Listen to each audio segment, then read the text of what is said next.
विनोद भैया।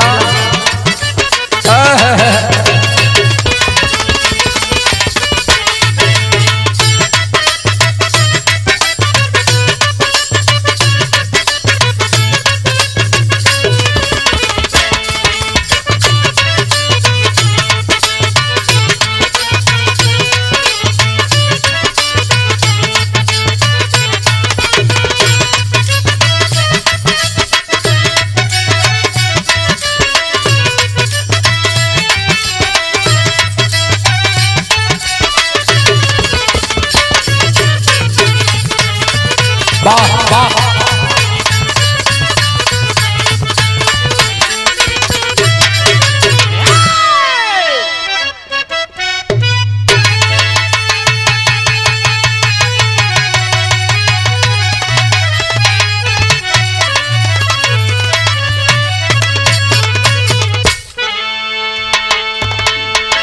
अरे मेरे बहुजन समाज के सम्मानित साथियों, एक बिरहा जात है, बड़ी तगड़ी बिरहा सौरभ बाबू। ए बिरहा के कोनो जोड़ ना आई, बिजोड़ है। खास तौर से बिरहा हम अपने यादव समाज के लिए भेज रहे हैं। जवन कहला कि दुर्गा दहिने बैठल हो, सुना दुर्गा दहिने बैठ के का तुहर कैली। आज बात नीक लगे तब पान फूल बतासा लेके पहुंचिया, नहीं तो लगले छोड़ भी दिया। 4 लाइन बिरहा में भूमिका है, मेरी बात नहीं है, प्रामाणिक बात कर रहा हूं। यादव शक्ति पत्रिका के द्वारा एक कहानी मिली और हमारे शानदार सम्मानित सूबेदार कवि जी लिखते हैं। 4 लाइन बिरहा में लिखते हैं, क्या है?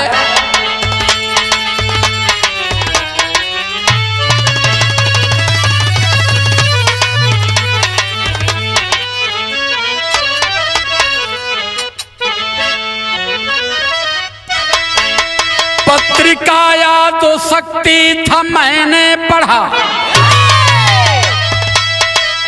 बात है ये पुराणों की जिसमें लिखी,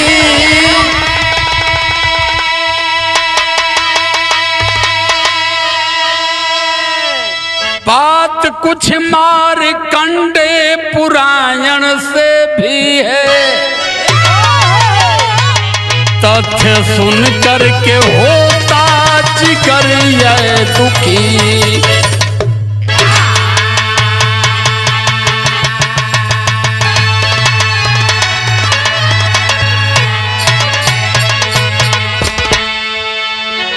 आज ले हमारे ससुर दिमाग में यह न बैठल कि ससुर पुराण कितनी, पुराण रामायण, मरकंडे पुराण, त्रिपुरारी पुराण, नारद पुराण, कितना पुराण कहाँ लिखायल। सुंदर कांड, लंका कांड, यही में पूरा हमारा 100%, 90% बहुजन समाज जिनकी 100 करोड़ भारत में आबादी है, इसी पुराण में फंस गया। यादव शक्ति पत्रिका के द्वारा मिली फिर लाइन जा रही है, क्या है? वंश में जिनके जन्मा ही मानते था, जिसको महिषासुर जग में बताया गया।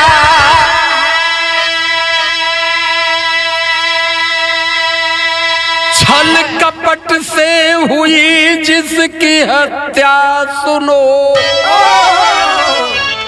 सत्य हम लोगों से है छिपाया गया है।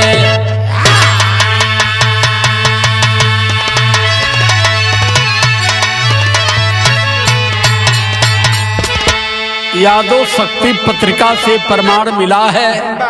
परम सम्मानित आदरणीय श्री ब्रिजभूषण यादव, परम सम्मानित आदरणीय आप श्री रामाकांत यादव जी और हमारे लाल प्रताप यादव जी, हमारे राजवीर सिंह यादव जी, इन विद्वानों का कहना है, इनकी सोच है, इन लोगों ने इतिहास को उखाड़ा।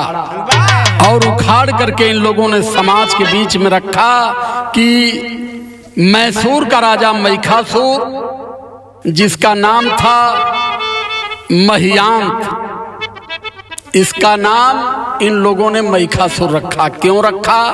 आज सारा पोल खोल रहा हूं, क्योंकि सामने नवरात्रम है। आज नवरात्रम 6 महीना पर नवरात्रम नवरात्रम करत हमन के कुरातम हो गया। सुना एक ठे एजन टुकड़ा ये सौरभ मास्टर का है बाबू, तनी आवा बनाए के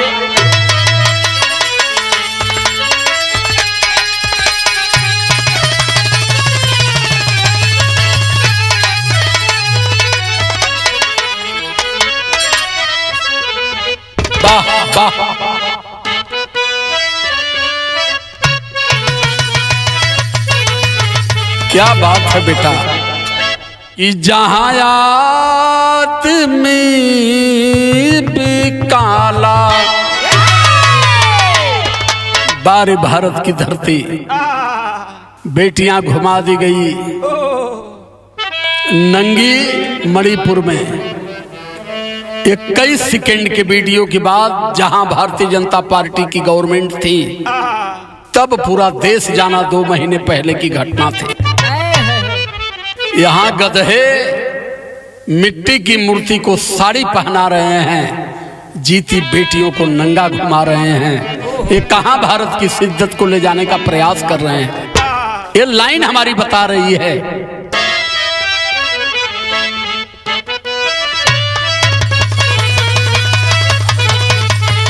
कि जहां आदमी भी काला, जहां आदमी भी काला, उपजारी ना कहाला।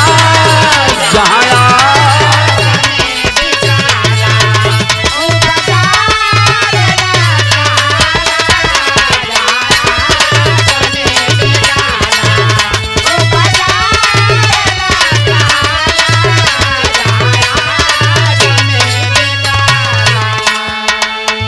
तब बानगी हो, लेकिन गाना का ओरिजिनल लाइन है का हो,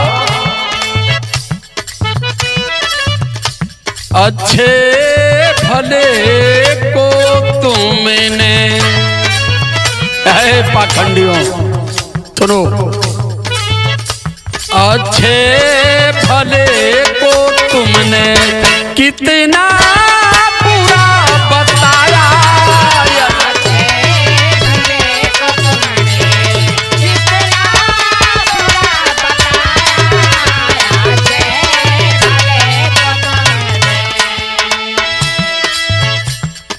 अच्छे भले को तुमने इतना बुरा बताया। हमारे मूल निवासी राजा में केवल एक कमी थी कि ब्राह्मणों के पाखंड को मानना बंद कर दिया। यहाँ फर्जी नहीं होगा, यहाँ भौतिकवादी विचारधारा के हम लोग हैं, जो देखेंगे वही मानेंगे। जग हवन पर पूरा पायबंद लगा दिया। हमारे राज्य में ऐसा कुछ नहीं होगा। यही गलती हो गई और आज भी यही हो रही है। जो सत्य के साथ खड़ा है वो मारा जा रहा है। तो वह मेरे बहुजन समाज के लोगों, बिरहा को सुनिए और इस बिरहा को जन जन तक पहुंचाने का प्रयास करिए। क्या है? अच्छे भले को तुमने, अच्छे भले को तुमने कितना बुरा बताया। अच्छे भले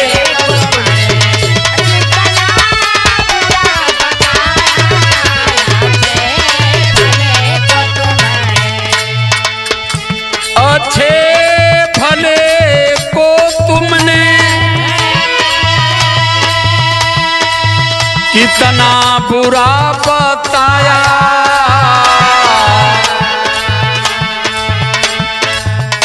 लड़करी जिसने हारे,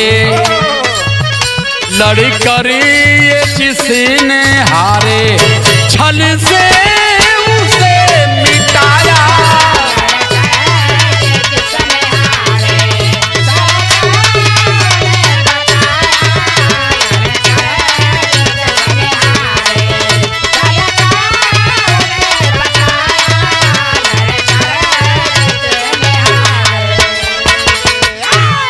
लड़ कर के जिसने हारा छल से उसे फंसाए।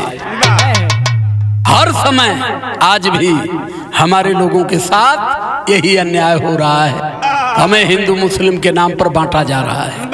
हमें हमारे दिमाग में ये बताया जा रहा है कि हिंदू खतरे में है। किससे खतरे में है? मुसलमानों से खतरे में है। लेकिन हमारा समाज अब तक नहीं समझ पाया कि देश का मुसलमान कभी संविधान के विरुद्ध नहीं रहा। देश का मुसलमान कभी हमारे आरक्षण के विरुद्ध नहीं रहा। देश का मुसलमान कभी हमारे शिक्षा सम्मान के विरुद्ध नहीं रहा। लेकिन हमारे बीच बड़ी खाई पैदा की जा रही है। बिरहा प्रेम से सुनिए, शहर का लाइन है बेटा तनियावा बनाए के त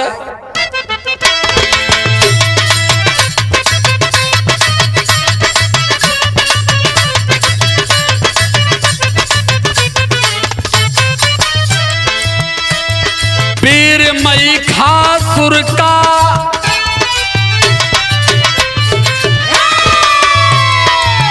पीर मई खासुर का जोड़ था जमाने में, जन्म पाया था है वंश के घराने में।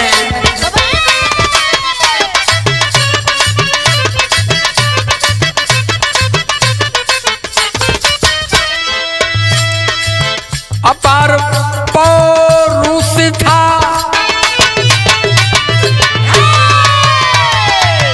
अपार पौरुष था, बचपन से वीर रहा, इसी के चलते नाम पड़ा मई खासुर रहा।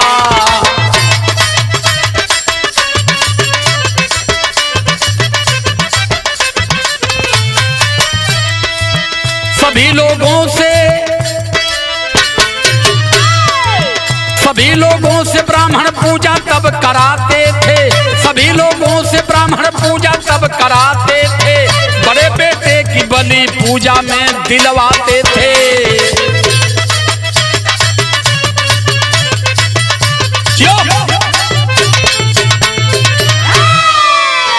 यह इनकर पूजा रहल। पूजा करावे जवन बड़का बेटा पहला बेटा पैदा हो, उस बेटे की बलि चढ़वा देते थे, या उस बेटे को गंगा में दान करवा देते थे। इसके पीछे इनका केवल एक मकसद था कि जिसका पहला बेटा मार दिया जाएगा, मानसिक रूप से वो विक्षिप्त हो जाएगा, और जब वो मानसिक रूप से विक्षिप्त हो जाएगा तो दूसरा बेटा स्वस्थ नहीं पैदा होगा। पहली बेटी पैदा होती थी तो एक गधे उसको मंदिर में भेजते थे मंदिर सेवा करने के लिए, और पहला बेटा पैदा होता था तो ये सब उस बेटे को मरवा देते थे या गंगा लाभ दिलवा देते थे जिंदे बेटे को। ये स्थिति थी। और इसके विरोध में हमारा मूल निवासी राजा महिषासुर खड़ा हो गया, खबरदार नहीं होगा ऐसा, नहीं मारा जाएगा किसी का बेटा। अब ये सब खड़े यंत्र रचने लगे, खड़े यंत्रकारी। यही जन एक ठे गीत आ गई, बेटा तनियाव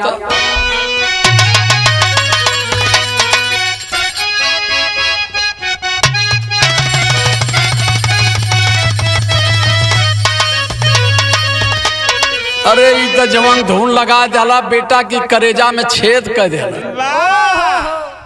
वो समय का बेला जब फागुन का महीना आवाला, अरे मत कहा ये सली आज जब करकराई लहले जेकर एक ठे मेहरारू रहल और ओकर एकदम चढ़ंत रहल, गौना हो गयल, आदमी भाग चलल कलकत्ता जाए के चटकल में हल गया। वह कहत है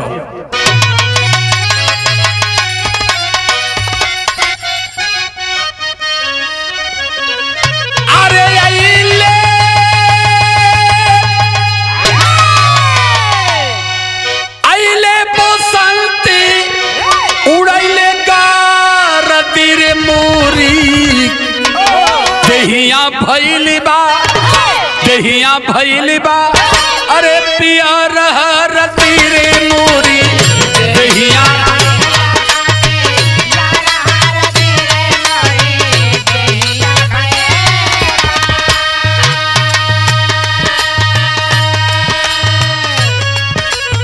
लेकिन वो महिषासुर मूल निवासी राजा जब एकदम जवानी की दहलीज पर चला तो उन्होंने पाखंड के खिलाफ आवाज बुलंद किया, आंदोलन शुरू किया कि इस मैसूर राजधानी में ऐसा नहीं होगा, किसी के बेटे की बलि नहीं दी जाएगी। कैसे कहला गीत लगल, अरे अइले महिषासुर के अरे जवानी में तावा हो उमड़े रग रग में देखा, उमड़े रग रग में देखा स्वाभिमान में तवा हो उमड़े रग रग में।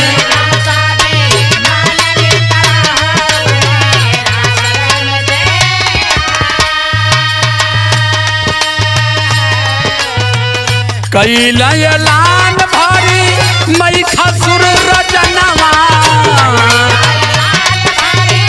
महिषासुर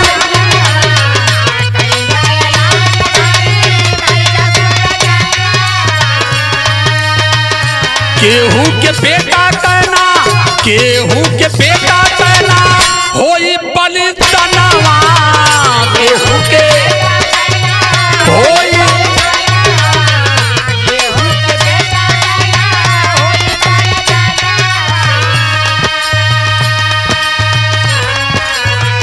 अरे नहीं चली यार के, नहीं चली भवन का मन में तवा हो उमड़े रग रग में देखा स्वाभी मान में तवा हो उमड़े रग रग में।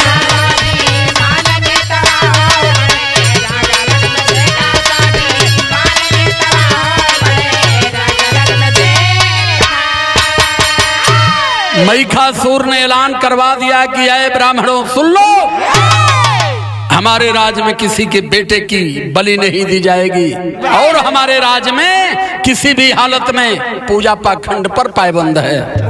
गीत बदल गई, वह गीत है हीरा तनी सा हल्का सा नीचवा उतर जाता।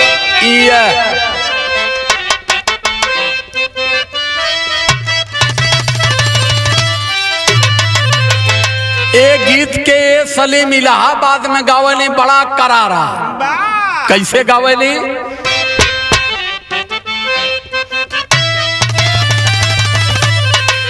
अरे कमर पर हाथ ना लगाना,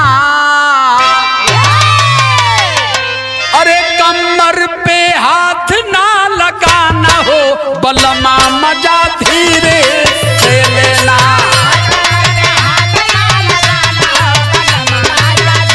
राजा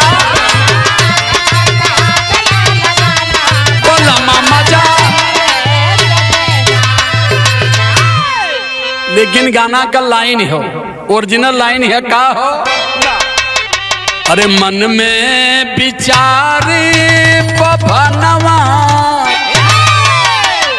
जब राजा महिषासुर ने ऐलान करवा दिया कि हमारे राज्य में किसी बच्चे की बलि नहीं दी जाएगी और हमारे राज्य से किसी बेटी को मंदिर में नहीं भेजा जाएगा, तब इन्हन के छटपटी चले लगल। कैसे चले लगल, अरे मन में विचारे बभनवा, अरे मन में विचारे बभनवा पूजनवा में डाल दे बाधा, में डाल दे बाधा।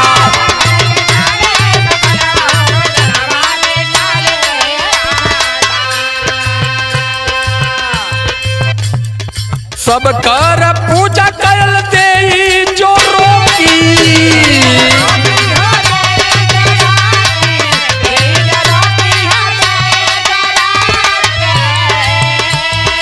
कल अगर पूजा पर पाबंद लगा दिया तो हमारे यार समाज के बच्चे मर जाएंगे खाने के बिना, इसलिए इसकी उपाय करना जरूरी है। इतिहास जानो मेरे बहुजन समाज के लोगों। बाबा साहब अम्बेडकर इतना पढ़े, इतनी डिग्री लाए, समझा करके चले गए, लेकिन अब तक आप समझ नहीं पाए। आज ब्राह्मण वहां खड़े हैं, राजा महिषासुर के खिलाफ कर रहे हैं। क्या करते हैं?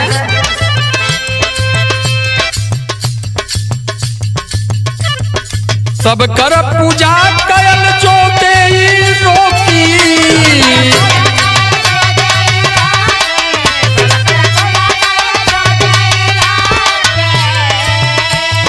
लड़का हमार जइए खैले बिना मुई।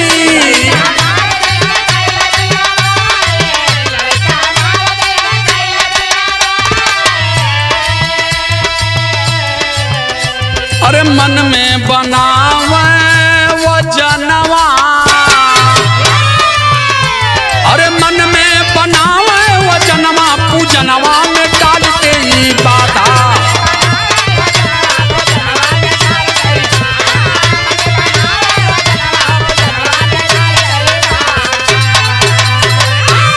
कल अगर पूजा पाठ बंद हो गया, हमारी व्यवस्था बंद हो गई, तो हम मर जाएंगे खाने के बिना। एक करे वजह से वो सब अब एक ठे प्लान बनोना। का प्लान बनोना? गीत लगले भैया, एक ठे भट्ठा पर लड़की कमात रहे। आज जब ठेकेदार गईला कह कि आई पैसा कौड़ी ले ले चले के अब ओझिया करे, तो वो कहलस का कहलस?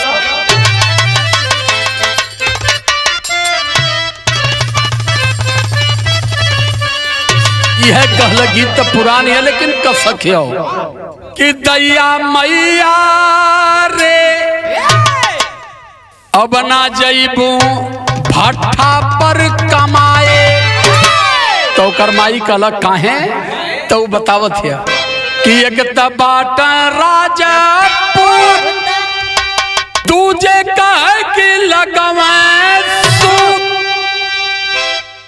दैया मैया रे अब ना जइबू भट्ठा पर कमाए। ईद गीत हो, लेकिन है सुना। मनवाती हो, मनवाती हो, रचना रचावे परिवार।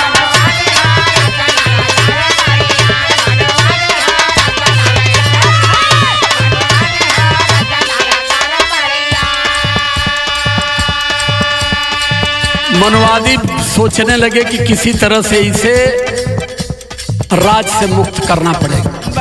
क्या करते हैं?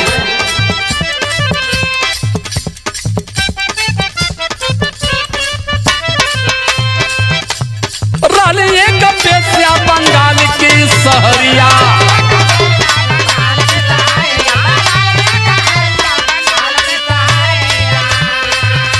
अरे गोतिया में सुंदर एक दुर्गा छोकरिया।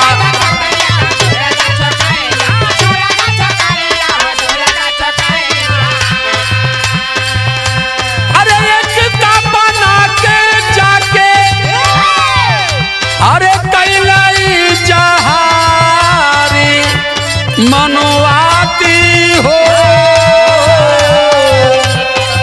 योजना बनावे बढ़िया। कलकत्ता की एक वेश्या थी, प्रमाणिक बात बोल रहा हूँ। एक कहला कि कुल देवता मिलके अपने अंश से पैदा कैला। ये अंश का होला? अंश से कैसे पैदा होला? अंश का मतलब मैं बता रहा हूँ। ये सारे झूठ करके गए और उस वेश्या से कहे कि तुम्हारी बेटी दुर्गावती बड़ी सुंदर है, भेज दो हमारे काम के लिए।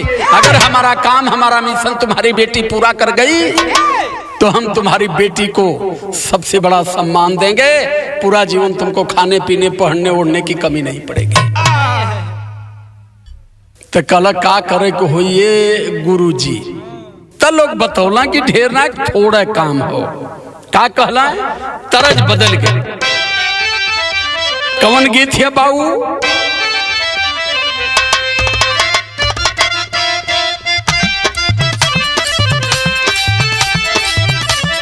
अरे सौरभी सुलेमा के गीत है। बहुत पहले हमान के बचपना में गीत चलला, बड़ी तगड़ी चले। ये भोजपुरी सुलेमा के गीत है बाबू, सुना। हंस के तू देखा, हंस के जो देखा तू एक बेरिया। ये देखा पहले के गीत में कितनी कसक रहा, कितना प्रेम से कहा। अब तो कदवा हंस देते तो मर जाइए, लेकिन वो कहत हो हंस के जो देखा तू एक तेरिया, हम क्रिया मनाई तुहार गोरिया।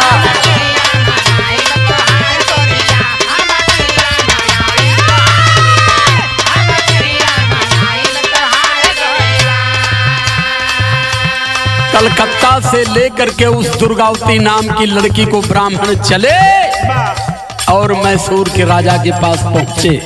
कहे जाओ मांग लो नौकरी, तुम्हारी ड्यूटी है इसको मिटाने की।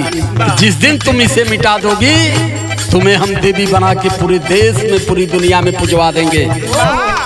अब वो गई छनक के मनक के काजर से टिकुली से, अरे जवन सज के बार लुरका के गई।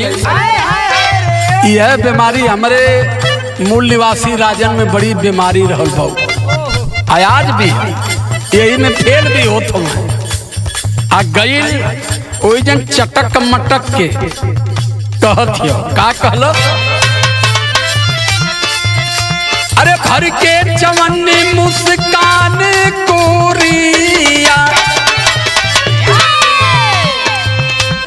भर के चवन्नी मुस्कान गोरिया, मारे मैखा के नैना टपान गोरिया।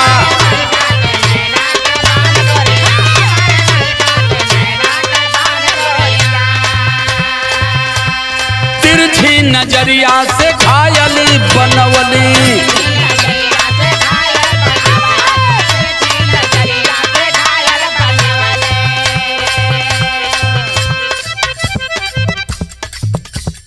तिरछी नजरिया से घायल बनवली, कहली ना समझा बेगाना, कहली ना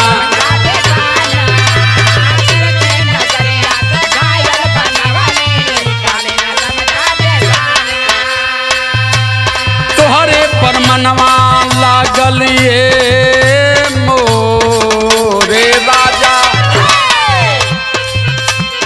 तोहरे पर मनवा लगल ये सजनवा, संग में जीवन बिताना, संग में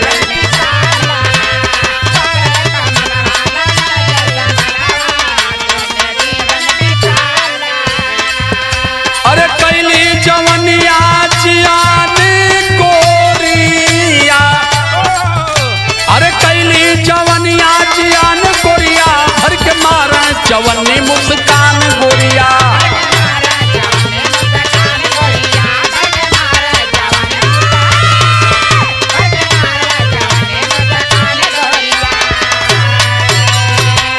अरे लगा के काजर सलीम जब आधा गाले मुस्कियाई कि ना, राजा तुरंत अपन ताज उतार के धय दे आ सदरी भी धय देना, कहना आओ और बताओ हाल चाल। वह गलत हो गली बाऊ सलीम भैया, वह गलत भयल। जब गलत भयल तब बिरहा में टेरी का भाव लिखाया।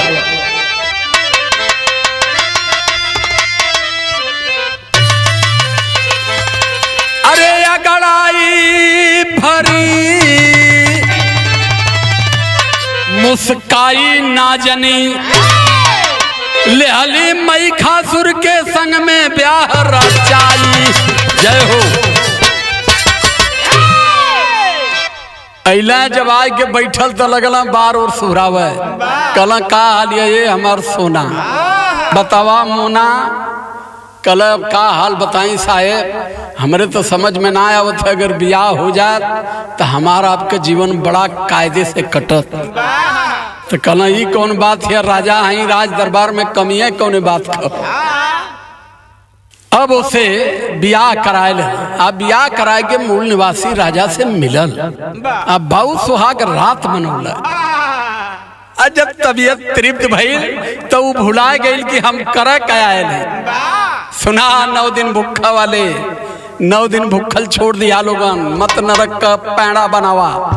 सुना पहपट का लाइन है।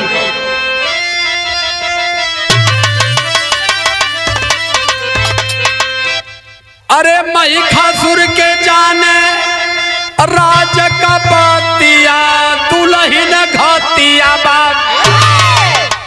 अरे महिषासुर के जाने राज का बतिया दुल्हन घातिया बात। प्यार में पागल भइले दिनवा रतिया दुल्हन घातिया बात।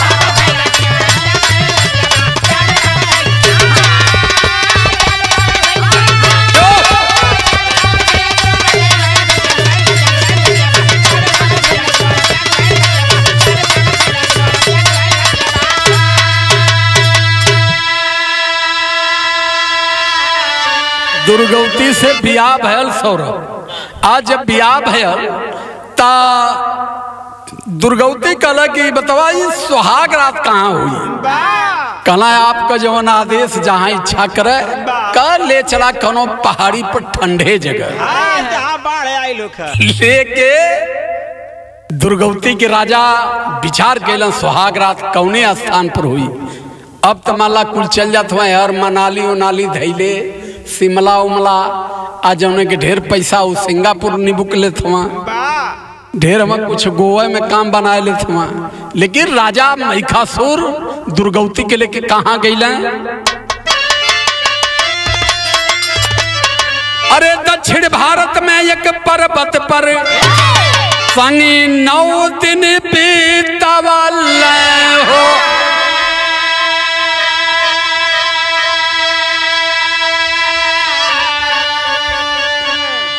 अरे सुता में दिनवा आधी रात में भारी नींद सतावले। अरे सुतले में धोखा कैली अवरतिया दुल्हन घातिया बा। प्यार में पागल भइली दिनवा रतिया दुल्हन घातिया बा।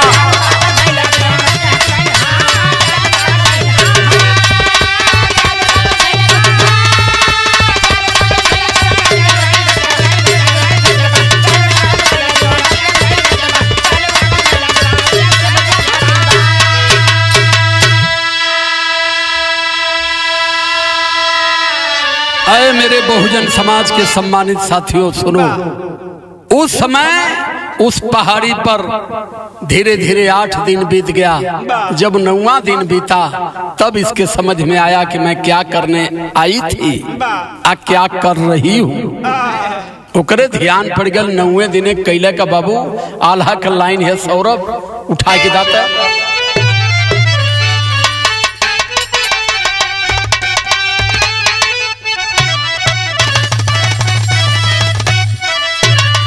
जब 9वां दिन बीतले बाबू 9वें दिन रात में राजा के साथ दुलार प्यार किया, सोमरस में बुत कर दिया। जब राजा गहरी नींद में सो गया उस समय दुर्गावती करती है क्या।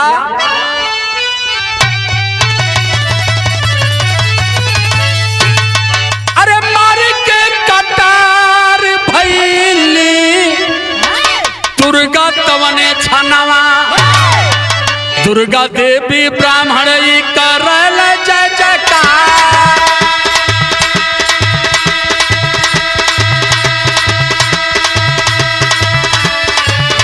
अरे दुर्गा देवी के ब्राह्मण कैल जय जयकार। अरे 9 दिन का नवरात्र में हो बनवाला।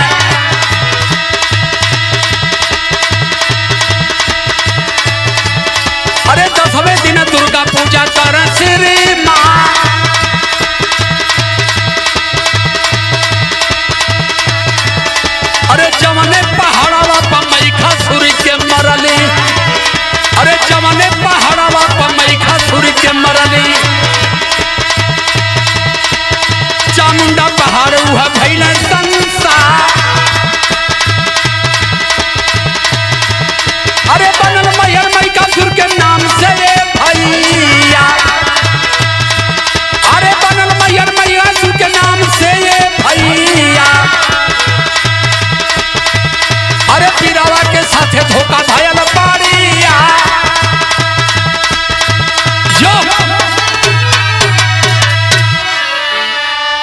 उसी पहाड़ पर महिषासुर का दुर्गावती ने वध किया और ब्राह्मणों ने माता दुर्गा की उपाधि दे दिया।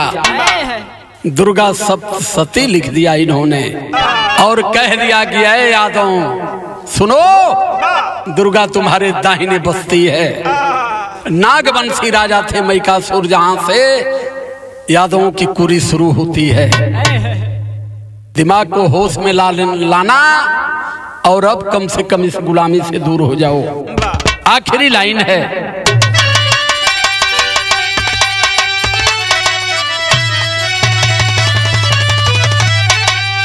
अरे पति के हत्यार इनका पूजा छोड़ा मितऊ। माला कुछ ना मनबा इतना मानिला कि अगर राजा महिषासुर ने शादी किया तो सुहाग रात मनाए के पूरा मजा काट के 9वें दिने जो उन मेहरारू मर्दे का हत्या कर दिए। कितनी समझदार हवा कि 9 दिन भूखत हवा। उसके बाद में मन नहीं मानत हुई, पत्थरे के मूर्ति पर मूड़ी पटक की पटक माफी मांगत हवा। जौन अपने मर्दे का नाम भाई तुहार हुई। आखिरी लाइन है भैया,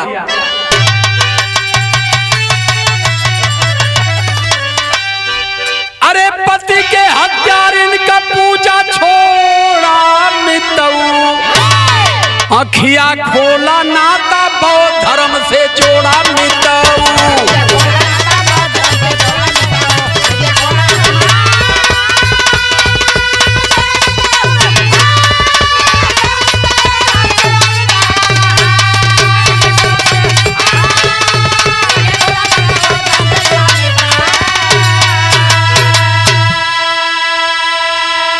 बार बार मेरे ऊपर मुकदमा लिखने वाले तुमसे बता दे रहा हूँ, ये मेरे बाप ने नहीं लिखा है, तुम्हारे ग्रंथों की कहानी है। और मेरे भाई राजवीर सिंह यादव की यादव शक्ति पत्रिका से प्रमाण मिला है। बहस करना होगा, बहस कर लेना। आस्था के नाम पर, अंधविश्वास के नाम पर मुकदमा मत लिखना। और बार बार मुकदमा लिखाओगे तो हम उतने भी नहीं देंगे। हम तुम्हारे मुकदमा से डरने वाले नहीं हैं। लाइन कर रही है हमारी, अरे यादव पत्रिका से सुना मिलल कहानी, यह है पुराण में मिल जाए कुल निशानी।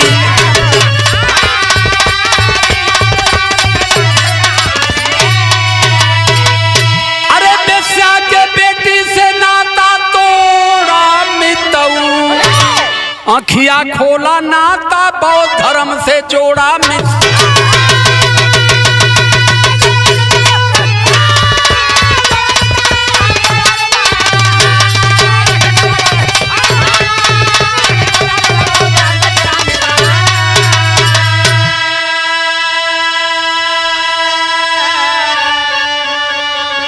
साहू फूले भीम जी कहते ललैया तो पेरिया।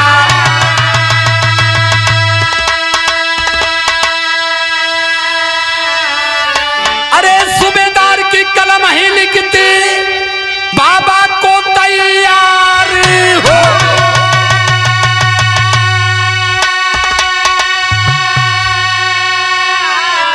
अरे अगड़ाई भर मुस्काई ना जनी कि गाते राजकुमार तो ब्राह्मणवाद मिटाई। अगड़ाई भर मुस्काई ना जनी,